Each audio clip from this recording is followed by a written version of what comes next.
The following story has been brought to you by StoriesToInspire.org.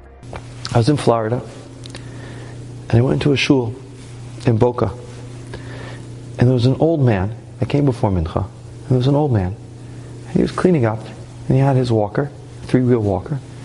He looked like he was in his late 70s, and we started schmoozing. He says, I love building shuls.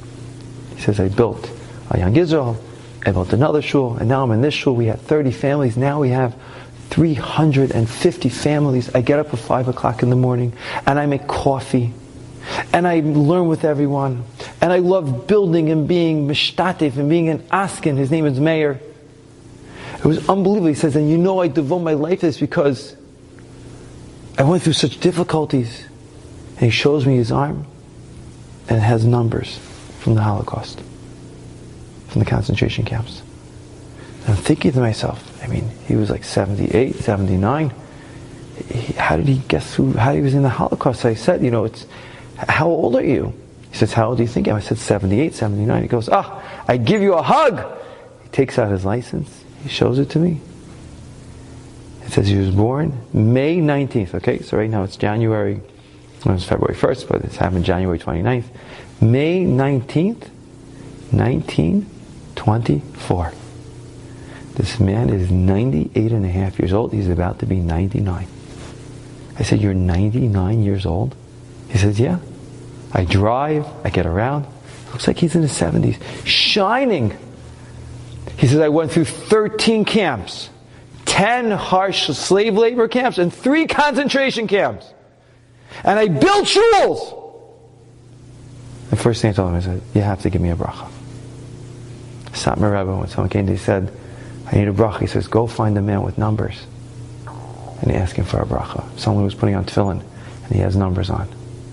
A man who's so besimcha. 13 camps. 13. I went over to him after Mincha Marv. I said, how are you so happy?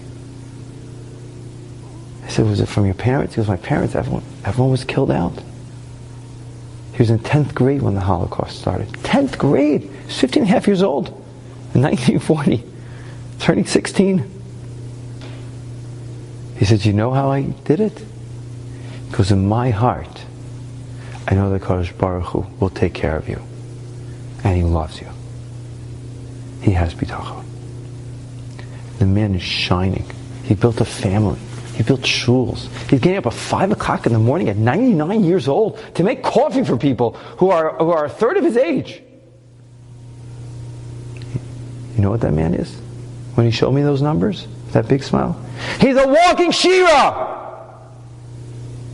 He's a walking Shira, that his life is Shira.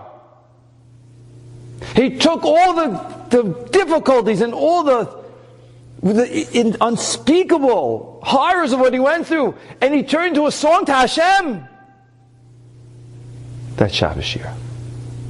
Oz Yashir, because Oz Basi El Paro, Nachon Kazachem Eyaz. That's Shira. A walking Shira. Pillei Playim. Unbelievable. So you know what it means for us? It means when something annoying happens to you during the day, and it will. Something. It doesn't have to be big. You know what Shira means? You stop and you say, Gam Zu L'Tova.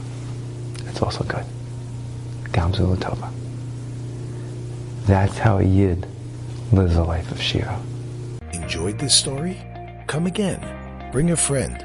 StoriesToInspire.org